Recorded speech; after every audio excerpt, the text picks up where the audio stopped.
My fiance and his friends thought stripping his childhood female best friend was a funny prank. So hopefully now the only thing he'll be stripping is the dudes he shares a cell with. Trigger warning, essay. I don't know what to do. My 28 female fiance Alex, 28 male, has a best friend named Danny, 28 female, and they've been best friends since they were 4. She's not like the usual Reddit BFF. She's a lovely sweet person who has never crossed boundaries with Alex or their 2 other friends Marcus and Daniel. The 4 are very close. Danny is gay and always was. She is very much a woman but likes to dress in jeans and t-shirts and not in any feminine clothing. She is lean, tall, has short hair, and is just one of the boys in a lot of ways. This weekend was Alex's bachelor party. All 4 plus 2 other of Alex's friends went along. It was to a coastal town that's well known for hosting bachelor and bachelorette parties, but there's no strip club or anything.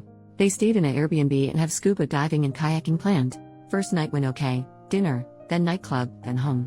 Last night was the issue. They did the nightclub and headed back to the house.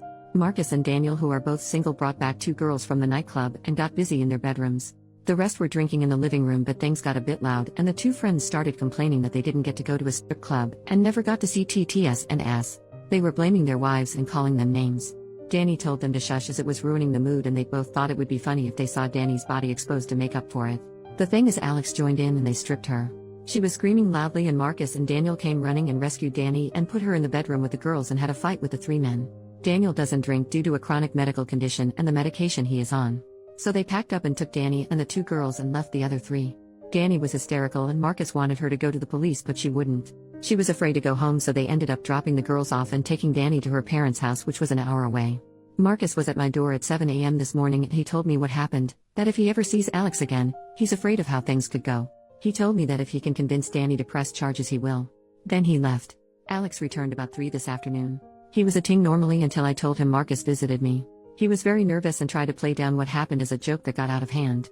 I'm devastated. I heard him out, but he knew I wasn't accepting what he was saying. I told him Danny may be going to the police and he got very panicked and pale. He said she had him blocked and he wanted to go talk to her. I told him she wasn't at her place as she was too afraid that he or his buddies would turn up there. I asked him to leave and he didn't want to go, but I insisted. He was crying, saying it was a prank that got out of hand.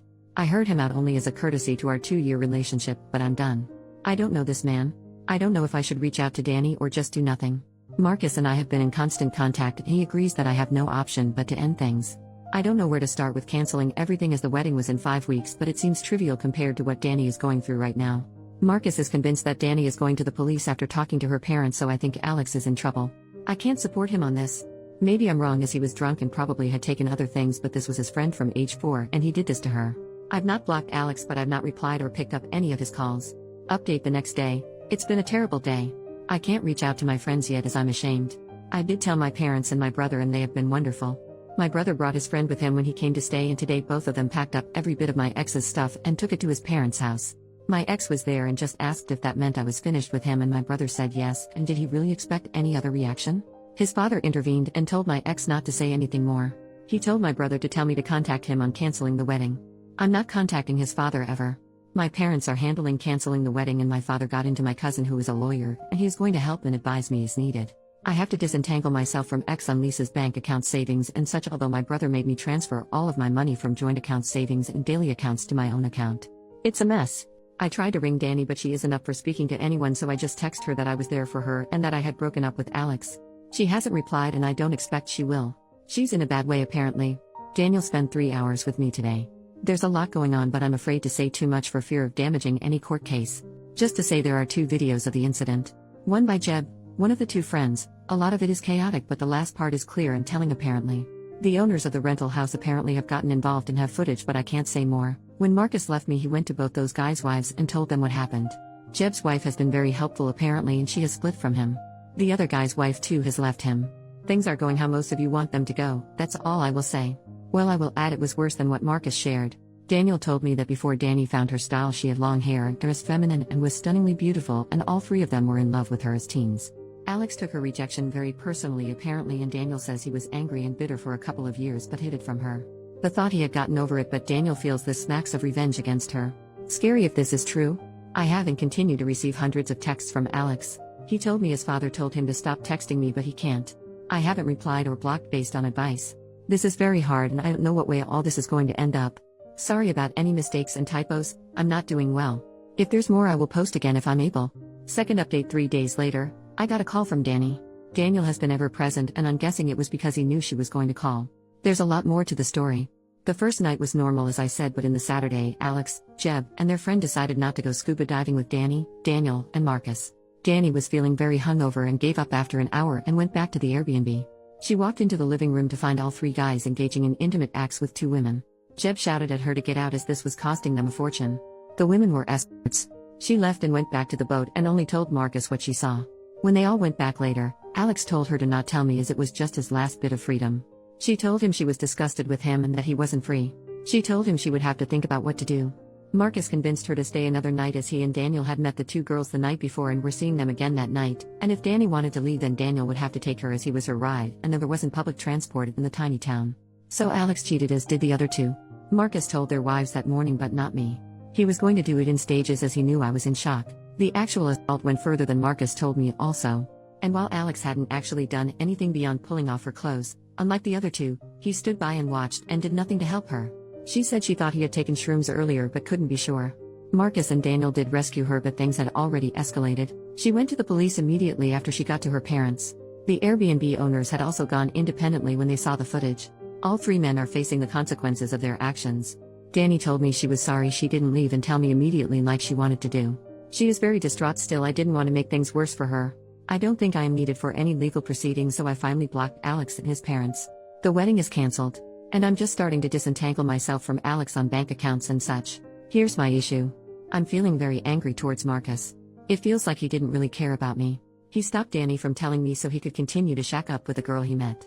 He apparently feels guilty because if they had left, Danny would not have been attacked. He didn't do me the courtesy of telling me that Alex cheated that morning like he did with the other two wives. It's not like he was sparing my feelings because my ex saying another woman was a pretty damn bad thing to hear. He didn't tell me the full extent of the attack. Danny is still unsure if Alex wasn't just waiting his turn or if all he was going to do was watch. I should have been told that ASAP. And not from Danny because the conversation was incredibly difficult for her. Daniel didn't know about the escorts at all and didn't know Marcus hasn't shared the full story of what they saw when they burst in. Daniel has been my rock. I need some perspective here. Is it okay to be angry at Marcus? Is it misplaced anger? I'm pretty angry at Alex though, and that's all I feel towards him. Can anyone give me a different perspective I'm missing? Marcus and I had been in constant contact. He's already back at work, so it was messages and texts and occasional calls. He actually visited last night, but I didn't open the door to him.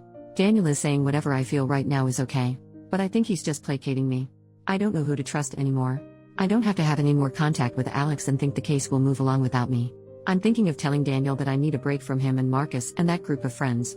Danny and I have said we will stay in touch, but I can't see us being very close. My best friend who I finally confided in thinks I should just step away from them all now for good and try to move forward. My parents agree and think it's necessary for healing. My brother thinks Daniel has been nothing but great and I shouldn't cut him off. But they all seem to be a package deal, but without Alex now obviously. So I think it's probably all or nothing. What should I do? I don't want to be ungrateful, but a clean break feels right. Third update 11 days later. I've been putting off writing this update, but I'm back because I need even more advice and an outside perspective. The comments have been pretty helpful so far. Thank you. It's long, but I'll do my best to shorten it. First of all, Danny and I have bonded. She and I talk every day and message constantly. I didn't expect that, but it's truly wonderful. She says she needs a good straight friend right now. Just kidding. And honestly, she is a great person and has been a huge support to me despite what she has been going through. I told her I posted here as I felt guilty as to tell my story I had to tell hers. She was okay with it. She is thinking of waiving her right to anonymity when the trial comes, as she wants everyone to know she was SA'd and by who. Danny has quit her job, moved to her parents full-time and is in therapy. She's just about okay. Surviving still rather than living, but she is so strong and amazing. Justice moves slowly here, so there isn't too much of an update on the legal process. Marcus was told, however, that he would not face charges for assault for attacking the two actively attacking Danny. I went back to work and it was awful. I work for a tiny startup. Oscar, who works there, is friendly with Marcus and my brother. We are all into martial arts and attend the same dojo. So I'm getting a lot of pity. I'd have been okay with sympathy or empathy, but being pitied sucks. Still, it's better than being home all day doing nothing. Daniel gave me space as I asked, and he is truly a good guy. There is nothing romantic there at all though. I'm not in a fit state for anything like that and won't be for a very, very long time. He is just a good guy.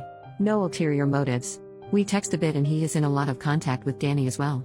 I got a letter in the mail from Alex. He said he held out hope while I hadn't blocked him, but once I did he was distraught. He told me he doesn't want to freak me out by turning up in person, and I know that wouldn't look good for him anyway, but he just wanted to tell his side of the story. He said he was pressured into doing stuff with the escorts and he only got head. The other two were really pressuring him to do more, but he didn't and says he regrets even doing that. He admits he was angry at Danny because she told him he either told me about the cheating or she would, but he knew he was totally in the wrong. He knew I would dump him for cheating, so he took everything he could get his hands on. He's not even sure what he took, and while he remembers pulling off Danny's shoes, he doesn't remember anything else. So he was just peer pressured and drunk and high, and did nothing wrong at all basically. I was just disgusted to read this. His total lack of accountability is just sickening. I'm not responding to him ever. Any future mail goes unopened into the trash. I'm in therapy, but it's early days and I'm not seeing progress yet. That leaves me with Marcus. He knows I've been angry with him and he is desperate to talk it out. I probably feel too much anger towards him but find it hard not to. He is still feeling very guilty over making Danny stay. I don't understand why I feel so angry towards him. It's not on the level of anger I feel towards Alex by any means, but I'm still hesitant to talk to him. I think he made mistakes, but in my heart I know he was dealing with a lot that morning, but I just wouldn't have been there when Alex got home if I had known the truth. I feel Marcus should have told me everything, as I was the one who had to face Alex alone. I know I should hear him out, but I'm finding it very hard. How can I get past this? I want to clear the air with him even if we are never friends, and me cutting him out is really having a terrible effect on him. I know he rescued Danny and has been constantly checking up on her. I know he can be a good guy, but part of me feels he wasn't all good that weekend. I don't know. I haven't touched this in therapy as we are just starting and are talking about Alex. I need advice on how to deal with this. I wanted to give it some time, but Marcus' mental health is pretty poor, and maybe by not meeting him I am just making him worse. How can I find it in me to just bite the bullet and hear him out? Why am I so angry with him? How can I move past this? I don't want to be angry at him. I'm so exhausted from being angry at him and at Alex, and I want it to stop, at least towards Marcus. But it won't. Help. I'm visiting Danny for the weekend that should have been my wedding. We are going to have a LOTR's marathon and her mother is making a cheesecake. My own family have been wonderful in every way, but Danny is truly why I'm still standing.